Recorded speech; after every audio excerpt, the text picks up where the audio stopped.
Hey guys, welcome back to Lawrence County High School here for another exciting episode of Economics, or whatever you want to call it. You know, it's Tuesday, and I want to make note that here I have on a different shirt today because it's not the same day it was yesterday, and I'm not like filming all these on the same day. I even have glasses on, so you know it's a different day. So what we're going to look at today, well, first we need to go over some of the discussion of the McDonald's 4 factories of production that you guys did. And I looked over some of your answers, and you guys were just knocking it out of the park. So real quick, when we're looking at the land aspect of McDonald's, this is all the natural resources. And you could have listed things like cows, chickens, pigs. You could have listed corn. You could have listed tomatoes. You could have listed, you start breaking things down, like a cow produces not only the meat that's used in the hamburgers, but they also produce milk. And from the milk you can make cheese and butter, so it just sort of expands out. Think about a chicken. Not only can you get those wonderful chicken McNuggets, but you also get eggs which come from the chicken. We think about a pig. A pig produces pork and sausage and ham.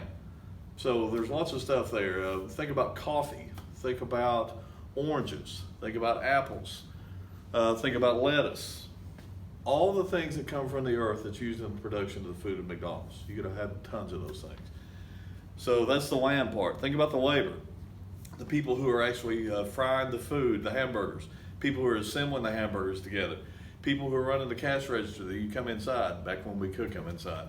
People who are working at the drive-through window that take your order. People at the other drive-through window who reach you your order. You have people who are cleaning up outside. And if you really want to go deep into McDonald's, they have truck drivers and warehouses far, far away, and people are doing all the other stuff. You have managers who are making decisions. You have ad executives who are working to figure out the clever commercials. Lots and lots of jobs at McDonald's. Land, labor, let's look at the capital. All the tools and machinery I need for McDonald's. You can say, well, you got to have a building, and you do. And if you go inside McDonald's, just mentally look around the room, what do you see? There's tables, there's chairs, there's napkin holders. There's ketchup dispensers, there's a counter, there's a cash register, there are vats to fry things in, vats of oil. There are, you go inside the bathroom, they have commodes, they have sinks to wash your hands in. You come back out, they have a TV. For whatever reason now, all McDonald's have to have a TV, so you can sit there and watch television. All these are the things you have to have in order for there to be a McDonald's, and you could list lots more, hopefully you did. Land, labor, capital, finally, entrepreneurship, all the business decisions that have to be made. So we mentioned earlier, you have to know when to schedule people. Think about this, you have to know who to hire and who not to hire. You have to know pricing. How much do you make the menu on for McDonald's? How much are you really going to charge for that little cheeseburger, which is not nearly as big as it used to be? Think about McRib. When's it going to be back? McRib's there sometimes, it's not there sometimes. Who makes that decision to bring McRib back? I don't know who makes it, but it may be time. All these things, what's going to be something new on the menu? What's my hours going to be? Am I going to be a 24-hour McDonald's? Am I just going to simply close at midnight? Who knows? So all these are decisions that have to be made at the level of keeping McDonald's open. Land, labor, capital, entrepreneurship. So that brings us to what we want to talk about today. We're really going to focus on something today called circular flow, which is a really interesting concept.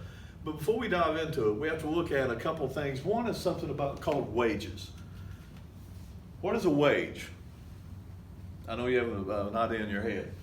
Economists will say it is income earned from labor. Income you earn from working. Then another way that we can earn income, or I should say money, is through something called rents. R-E-N-T-S, rents. Now when you think of a rent, what do you think of? Typically most people think of if you're living in a house and you're paying someone to be there, you pay them rent. And that's true, the person who owns the house is actually collecting that money. But economists want to expand it out and look at it a little bigger and say, whoa, a rent to them is income earned from ownership of land or other free gifts of nature. So it's not just the land or owning a house that someone pays you to use. It can be anything else, like this. Think about that. If you're lucky enough to own a piece of property that has oil or gas on it, you're going to get money for that. Are you earning a wage here? Are you really doing anything? No, you're probably not. But you're still going to get some money. It's going to be income because you happen to own land that contains oil or natural gas. A free gift of nature. Congratulations, you're going to get money. I wish I quit doing that. Or maybe you have some coal on your property, which this used to be a very valuable thing, maybe not so much anymore. So once again, two ways that you can put money in your pocket, according to economists, is through a wage because you go out and you work for someone, or you get a rent because you own something that people want. And guys, once again, it's more than just owning a house or an apartment and renting to someone. It can be any of the natural resources, timber, and some precious mineral, who knows, that you have on your property that someone will pay you for. With all that being said, let's look at circular flow. It's an economic model that illustrates how goods and services and income travels between businesses and consumers in a market economy. Now that's a mouthful. We want to look at a couple of different things here. We're going to look at how goods and services, these are the things we want to buy, and income, these are the things that we need in order to buy that. And then don't forget businesses. These are the people who produce the things we want. How does all that sort of flow around in an economic system? Excuse me. I've got the whole circular flow chart drawn up here. Now normally if we were in class, I would hand draw this and we could do it a little bit at a time so we don't get ahead of ourselves and just get kind of bogged down in all the lines and drawings. But let me break it down for you as best I can. The very first place we need to start will be looking at markets. Everything's going to start with a market. And there's basically two different types of markets. There is a product market. And it's just like it sounds. There are products there, and this is where you want to go to purchase them. Now, product market could be something like McDonald's. It could be Walmart. It could be anywhere you go. It could be the Bull Creek Flea Market to purchase a good or service. Then there's also factor markets. Now let's go back to what we were just looking at yesterday. The factors of production, what are they? Land, labor, capital, and entrepreneurship. So there is a market where you can purchase all of those things, whether it's natural resources or someone's labor. Now once again, I don't want you to think when I say product market and factor market that these are always some building, but it's just a hypothetical. People are going to purchase labor at the factor market. So let's think about the product market and the factor market. Now let's add in two other sections here. We have something called households. This is a house. I know you couldn't tell. It only has one window and it's really not even square. This is where we live. We live in the households. This is our family. This is me, my spouse, and my 2.5 kids, and a dog. Over here on the other side, to complete the cycle, I know you think this looks like a transformer or a castle, but it's not. It's a firm or a business. This is supposed to be a factory polluting the air here. So once again, we have firms and businesses interacting with households, and we got these two markets that go in between. So let's look at how this works out. What do you and I want? As a household, we want stuff. Where do we go to get the stuff? We go to the product market. Remember, this is Walmart or anywhere. What do we take with us in order to get stuff? Money. We have to take money to the market. So when we take our money to the market, we will bring home goods and services. And guys, it doesn't have to be Walmart. I could be going to get a haircut. I could be getting my oil changed. I could be buying a new car. Products are at the market. We take money there. We bring them back home. That money that we spend at the market goes back to the producers, the firms. If I bought tennis rackets and we bought all the tennis rackets, the firm has to build, or the business, the factories have to make new tennis rackets. Here's an example, toilet paper. We bought all the toilet paper. Well, all the toilet paper factories have to make more toilet paper. So they will take that money which goes to them, they'll cut down some more trees, they'll make some more toilet paper, and they'll ship that back to the product market like McDonald's, where we're waiting to buy more of it. Where do the firms get the raw materials to make the goods or services we want? Well, they're going to go to this other hypothetical place called the factor market. Remember the factors again: land, labor, capital, entrepreneurship. So if we're going to stay on the theme of toilet paper, Scott's, the company that makes toilet paper, has to have lumber, trees. So they're going to go to the factor market, which would be someone who is selling trees, and they're going to purchase all these trees. So they take the money they got from the product market from selling this stuff, and they buy the resources and labor in order to make more toilet paper.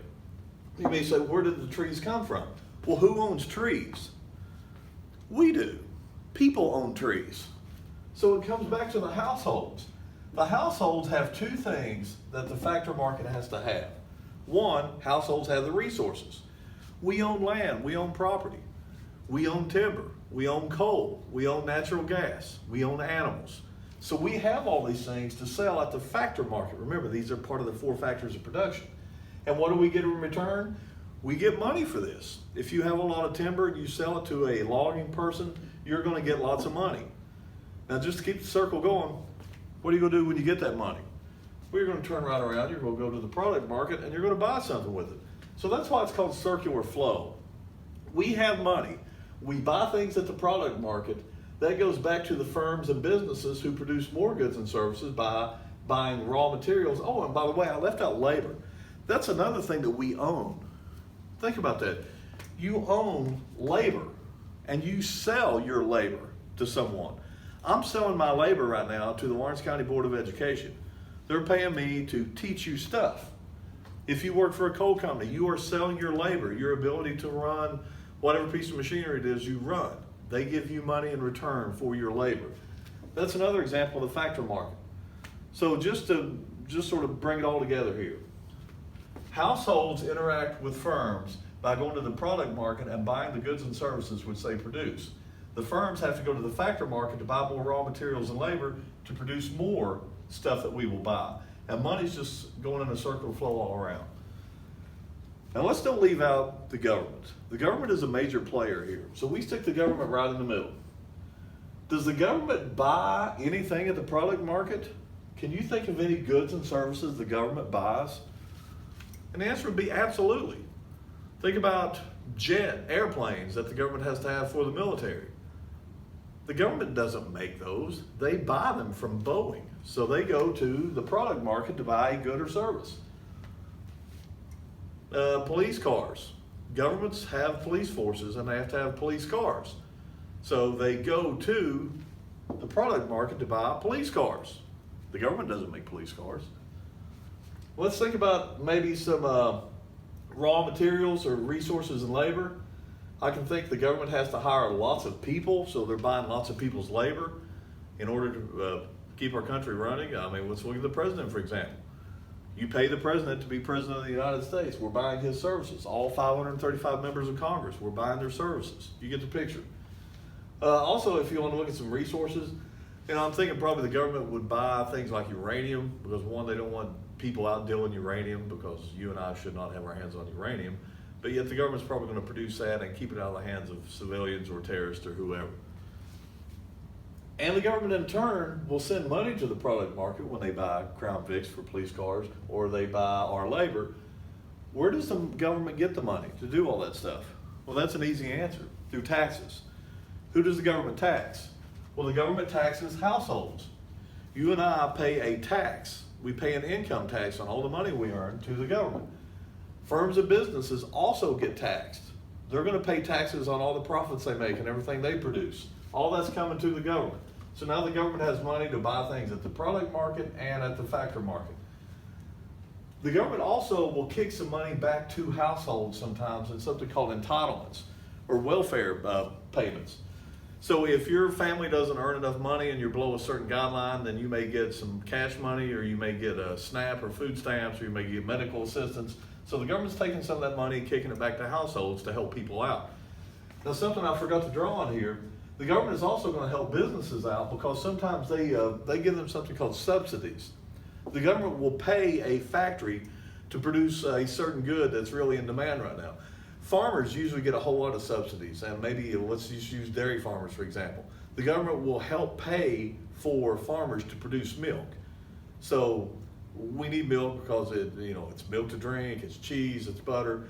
And if farmers weren't making enough money producing this, they would stop producing some agricultural products. Then we'd have a real problem.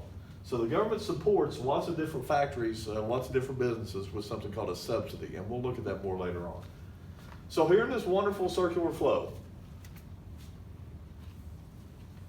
we earn money from working or selling our labor at the factory market. We take it to the product market where we buy stuff and money keeps going round and round.